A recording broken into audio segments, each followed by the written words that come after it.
Danes skupaj z aktivisti Levice prinašamo v državni zbor 10.000 podpisov proti novemu poskusu nabav orožja strani vlade, ki smo jih zbrali v pičlih 4 letih.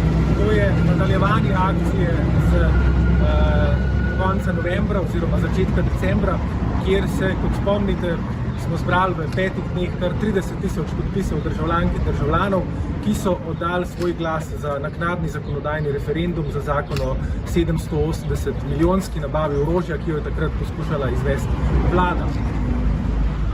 Državljankam in državljanom smo v Levici predstavili zelo jasno dilemo. Teh 780 milijonov ni neko abstraktno vprašanje, teh 780 milijonov je razvojna dilema. In vprašanje, kam se bomo kot družba razvijali in na katera prioritetna vprašanja bomo odgovarjali, je vprašanje, kam bomo investirali teh 780 milijonov. Vlada pravi, denar bo za vse. Če ne v Sloveniji, pa bomo to pridobili iz evropskih sredstev. Zdaj slika je precej jasna. Če se štejemo evropska in proračunska sredstva, vidimo, koliko država recimo da na eni strani za orožje, na drugi strani pa za zdravstvo, domove za starejše ali stanovanja. Medtem ko je vlada pripravljena za orožje v samo 6 letih nameniti 780 milijonov evrov, bomo do takega zneska v investicijah v zdravstvu iz Evrope in iz Slovenije prišli šele po 10 letih in pol. Po investicijah v dolgotrajno oskrbo, kjer mislimo, da se vsi strinjamo, da je to eno od prioritetnih področij, bo kar pri trenutnih trendih trajalo 27 let, da pridemo do 780 milijonov evrov investicij.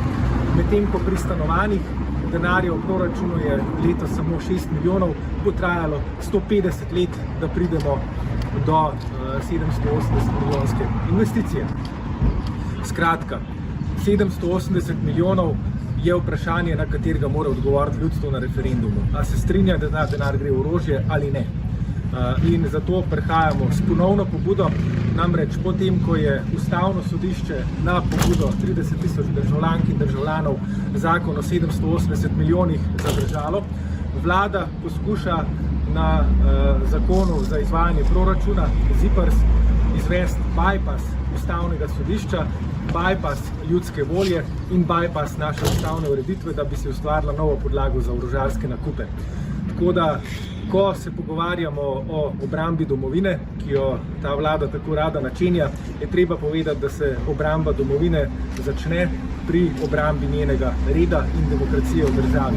To, kar vlada počne z ZIPRS-om, kjer poskuša najti novo pravno podlago za orožarske posle, medtem ko je zakon z isto vsebino zadržan na Ustavnem sodišču na pobudo 30.000 državljank in državljanov, pa je neposreden napad na Ustavno sodišče, na ustavno ureditev, na voljo ljudstva in konec koncev na demokracijo v tej državi.